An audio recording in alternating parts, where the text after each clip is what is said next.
아볼로니아라는 지명은 성경에 단 한 번밖에 등장하지 않는 도시입니다. 그런데도 아볼로니아라는 도시가 가지는 의미는 무엇일까요? 네, 저는 이렇게 답하고 싶습니다. 신약 성경 요한복음 20장 30절 31절 말씀에 보면 예수께서 제자들 앞에서 이 책에 기록되지 아니한 다른 표적도 많이 행하셨으나 오직 이것을 기록하면 너희로 예수께서 하나님의 아들 그리스도이심을 믿게 하려 하며 또 너희로 믿고 그 이름을 힘입어 생명을 얻게 하려 함이라, 이런 말씀이 기록되어 있습니다. 요한복음의 이 말씀에 따르면 성경에 기록된 것보다 기록되지 않은 수많은 일들이 있었음을 유추할 수 있습니다. 따라서 성경에 도시 이름이 등장했다는 사실은 많은 것을 내포하고 있죠. 성경에 단 한 차례 등장했다는 사실 그 자체만으로도 아볼로니아는 우리에게 큰 의미를 지니고 있다고 말할 수 있습니다. 아볼로니아라는 이름의 뜻과 아볼로니아의 정치, 역사, 그리고 사회적 배경을 설명해 주세요. 아볼로니아의 어원적 의미는 아폴로 신을 기리는 지역이라는 그런 뜻이 있습니다. 또 근대인 20세기 초 아폴로니아에 붙여진 또 다른 이름은 바자루다였는데, 이는 오스만 제국 시대부터 여름에 보름 동안, 즉 15일 동안 그 지역에서 바자회가 열렸기 때문에 붙여진 이름이었습니다.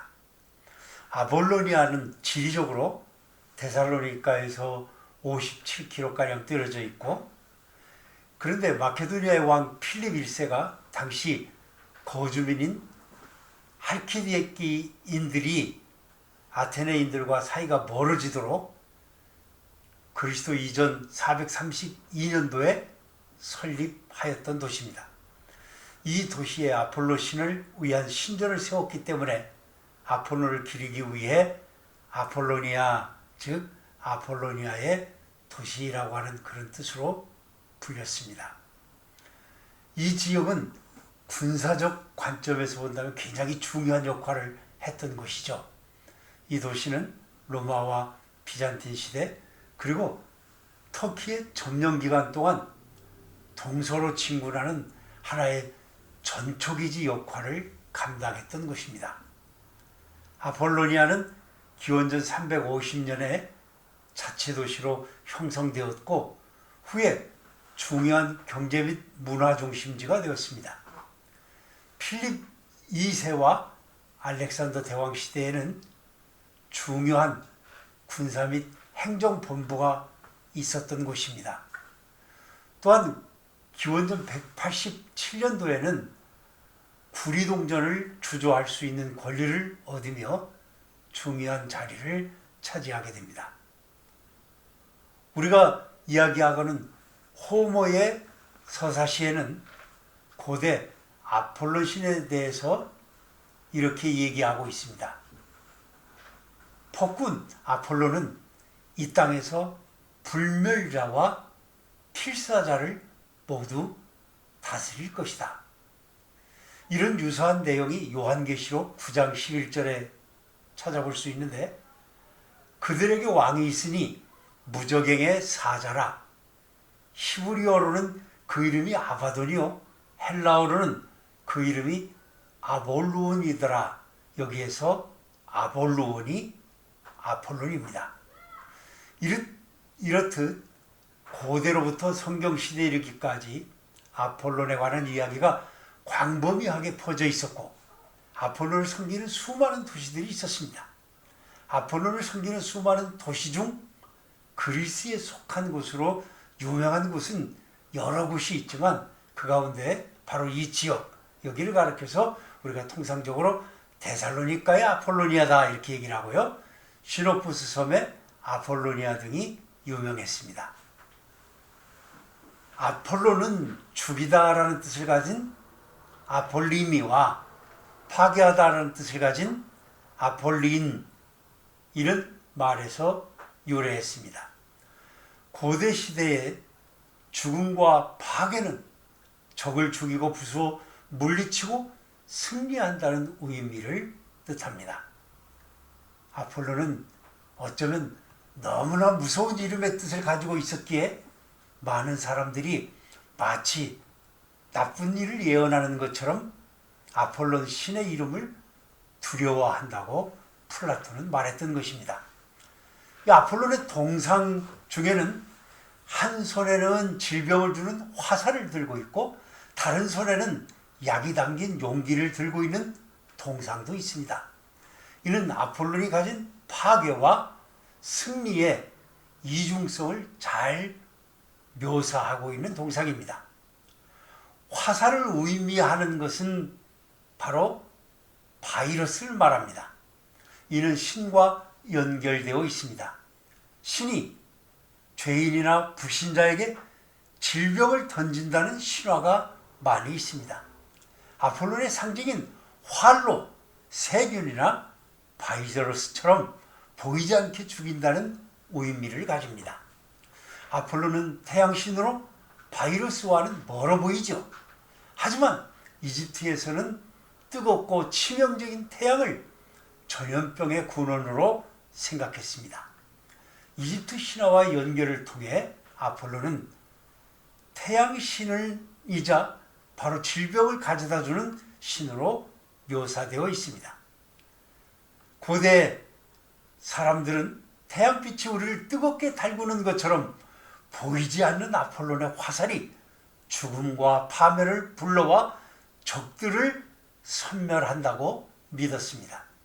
그래서 아폴론을 섬기는 사람들은 아볼로니아라는 이름의 도시를 건설하고 평화를 누리기를 간절히 소망했던 것입니다.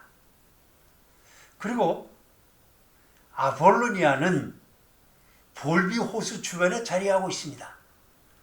그리스 신화에 보면 볼비는 호수에 살았던 오키아누스와 세티스의 딸이었고 영웅 헤라클레스의 연인이기도 했습니다.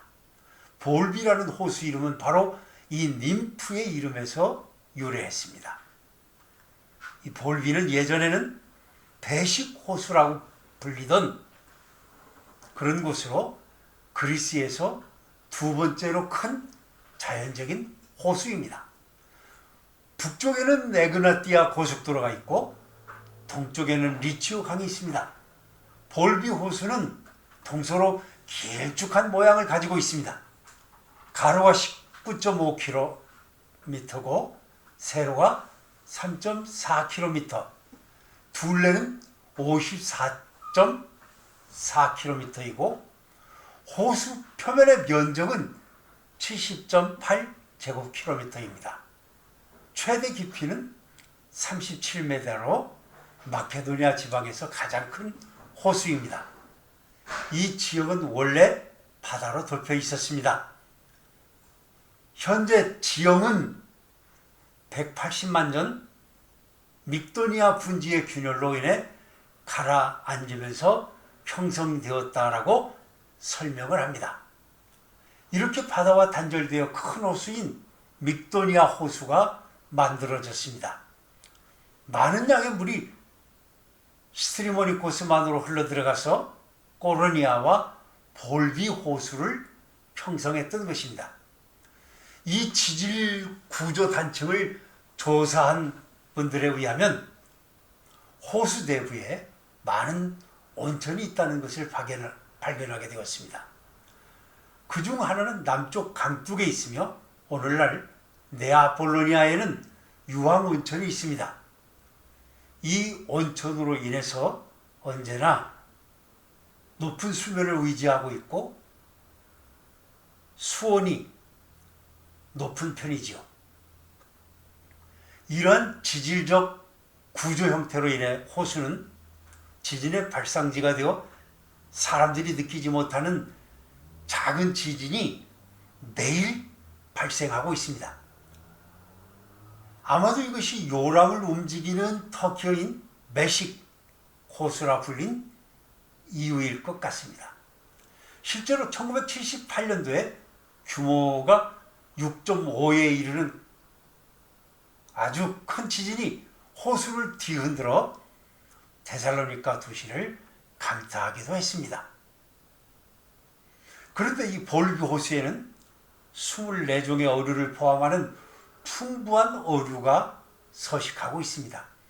특히 알로사, 마케도니아는 세계에서 바로 이곳에서만 발견되는 어종입니다. 또한 많은 철새를 포함하여 이 지역에는 245종의 새가 있습니다. 볼비 호수는 신데렐라라고 부르는 중요한 새의 번식지입니다. 두 개의 호수 사이에는 솔라리 마을 근처에 200년 된 평면나무에는 약 200개의 백로 둥지가 있습니다. 볼비 호수는 람사르 협약으로 보호되는 11개의 그리스 협지 중 하나로 유명합니다. 그런데 우리 크리스찬들에게 중요한 지점은 바로 이 볼비 습지에는 진흙이 많았는데 이것이 아폴로니아의 주 산물인 토기를 빚는 재료로 오랫동안 사용되었습니다. 이곳에서 생산되는 토기는 대체로 생활용기였으며 많은 지역과 도시에 팔려나가게 되고 아폴로니아의 주요 수입원으로 작용해서 도시가 융성한 그런 도시로 바울 사도가 오셨을 당시에는 커다란 도시로 계속해서 작용하고 있었던 그런 지역입니다. 아볼로니아에 남아있는 사도 바울의 흔적과 사도 바울이 남긴 유물은 어떤 것들이 있나요? 네, 사도 바울은 암피볼리를 지나 마케도니아와 아볼로니아를 지나갔습니다. 이것은 볼비 호수 남쪽 지역이며 에그나티아 길로 연결되어 있습니다. 그리스 전승에 따르면 마을 밖에 위치한 빨레토 위에 있는 바위에서 사도 바울이 그곳에 모인 사람들에게 말씀을 전했다라고 합니다. 이 바위로 된 기념물은 암석으로 사람이 만든 것이 아닌 천연적인 자연적인 암석 자체입니다. 사도 바울은 아볼로니아에서 밤을 지내고 이 바위 위에서 복음을 전했다라고 전해지고 있습니다. 마을에 전해지는 전승에 의하면 터키식 목욕탕이 있는 그런 바로 가까운 이 지역에 사도 바울이 설교한 바위인 것을 우리에게 알려주고 있습니다. 1985년도에 천연기념물로 지정된 수백 년 된 나무가 그 바위에 신선한 그런 그늘을 오늘에도 선물해주고 있죠. 신약 성경은 우리에게 사도 바울이 아볼로니아에서 설교하고 교회를 세웠다는 명확한 정보를 우리에게 전해주고 있지는 않습니다. 그러나 바울이 아폴로니아에서 밤을 보냈다는 사실과 사도 바울이 마케도니아의 많은 교회에 대해 언급했다는 사실은 우리로 하여금 사도 바울이 실제로 아볼로니아에서 기독교를 전파했다는 결론에 이르게 합니다.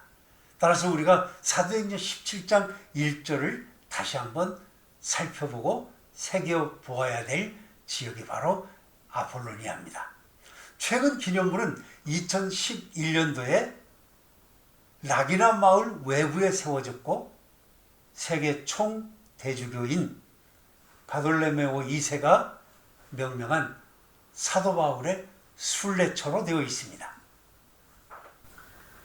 이렇게 중요한 성지인 아볼로니아를 제대로 보기 위해서는 어떻게 성지 순례를 해야 하나요? 글쎄요, 서두르지 말아야 됩니다. 그리고 무엇보다도 그 지역을 천천히 걸어볼 필요가 있겠고요. 내리쬐는 태양, 들려오는 바람 소리, 흘러다니는 먼지 등에도 관심을 두고 기울여 봐야 되겠죠. 그리고 무엇보다도 우리가 우리 가슴 속에 확인해 봐야 될 것은 우리가 순례자라고 하는 그런 마음 놓지 말아야 되겠죠. 그리고 무엇보다도 이런 순례를 하면서 우리 마음에 설렘을 넘어서 울림과 떨림, 그리고 사람들과의 어울림이 있는지를 생각해 봐야 되겠죠. 그리고 우리가 목적지를, 그러니까 천국 지향성을 가지고 그런 목적지를 향해서 걸어가고 있는지를 확인해 봐야 될 것입니다. 그리고 이 모든 것보다도 중요한 것은 우리가 빌립보 지역을 지나왔잖아요. N이라고 하는 말, 내 안에 주님이 계신지, 내가 주 안에 있는지 생각해 봐야 되겠습니다. 그리고 빌립보 2장 5절 이하에 강조하신 말씀처럼 우리가 매일의 일상에서 예수의 마음을 품고 살아가고 있는지 이런 걸 확인해 보고, 이제 곧 데살로니가에 우리가 이르게 될 건데 무엇보다 매일의 삶에서 주님의 재림을 기다리고 있는지 생각해 보고, 내 일상에서 예수님은 그리스도이신지, 예수님이 나의 왕이고 제사장이시고 선지자이신지 확인해 보는 작업이 필요합니다.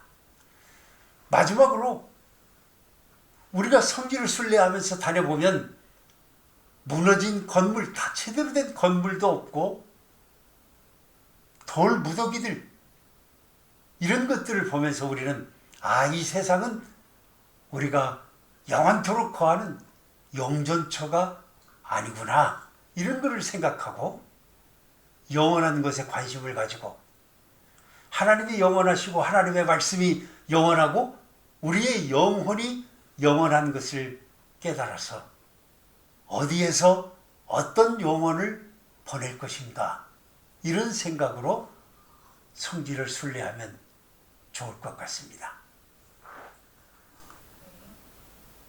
목사님께서 방금 하신 말씀 중에 성지를 걸어보라는 말씀이 마음에 와 닿는데요. 우리가 성지를 걷기 위해서 알아야 할 상식이 있나요? 예. 아무래도 사도 바울께서 이 지역에 오셔서 말씀을 전하기 위해 들어오셨을 때 자동차를 타고 다닌 것은 아니잖아요. 하나님께서 주신 든든한 발로 걸어서 사람들에게 복음을 전했다는 것이죠. 그러니까 고대로부터 사람이 하루에 걸어갈 수 있는 거리는 육로의 경우 개인적으로 필요한 물건과 이런 것들을 지니고, 예를 들어서 군인으로 얘기한다면 개인적으로 필요한 물건, 각종 전투장비 이런 걸 포함하면 군인 한 사람이 짊어지고 갈 수 있는 짐의 총 무게는 약 50kg으로 보고 있습니다. 이런 짐을 지고 여름 행군에서 5시간, 6시간 동안 20에서 24 로마 마일, 즉 요즘으로 얘기한다면 32km에서 38km가량을 걸었다고 합니다. 또 우리가 우리나라 조선시대로 가보면 등짐 장수인 보부상들이 있습니다. 등짐 장수들은 많은 짐을 지니고 다녔는데 지게를 사용했습니다. 조선의 지게는 인류 역사상 사람의 몸뚱이로 운반할 수 있는 도구 중 가장 이상적으로 고안된 도구라고 합니다. 우리나라의 보부상들은 대체로 하루에 50여리를 걸었다고 합니다. 특히 충북 음성의 보부상들은 동쪽으로는 월악산과 소백산에 거친 산세를 정복해야 하고 서쪽으로는 계룡산과 속리산을 넘어 다녔습니다. 실제로 보부상들은 100km 정도를 메고 조선 팔도를 누비고 다녔습니다. 국립민속박물관의 자료에 의하면 모시생산으로 유명한 충남 부여 한산 지역 보부상이 각 마을에 5일장에 돌아다닌 거리를 계산해 보면 한 달에 약 396.6km를 걸어 다녔고 1년이면 4759.9km를 걸었고 30년간 보부 생활을 한다면 지구를 3.6바퀴를 도는 셈이라고 했습니다. 이러한 추세를 보면 길어야 최근 200년 전까지만 해도 인간의 걷는 속도가 곧 경제의 속도라고 볼 수 있다고 합니다. 이렇게 우리나라 사람들은 잘 걷는 민족의 후예입니다. 당시 보부상들에 비하면 아무것도 아닌 짐을 들고 사도 바울이 걷던 길을 따라 걸으며 성지 곳곳을 순례한다면 더욱 놀라운 성지의 감동을 체험할 수 있을 것입니다. 걸어보면서 자연이 우리에게 들려주는 소리, 그리고 그 너머에 계신 주님의 음성을 우리가 듣는다고 한다면 순례의 의미가 훨씬 더 의미 깊게 다가올 것입니다. 영상 마지막에서 사도 바울이 걸었던 길을 지금 우리가 걷는다면 걸리는 시간 등을 표로 제공할 것입니다. 걸어서 성지 끝까지를 함께 도전해 보면 좋을 듯 합니다. 감사합니다.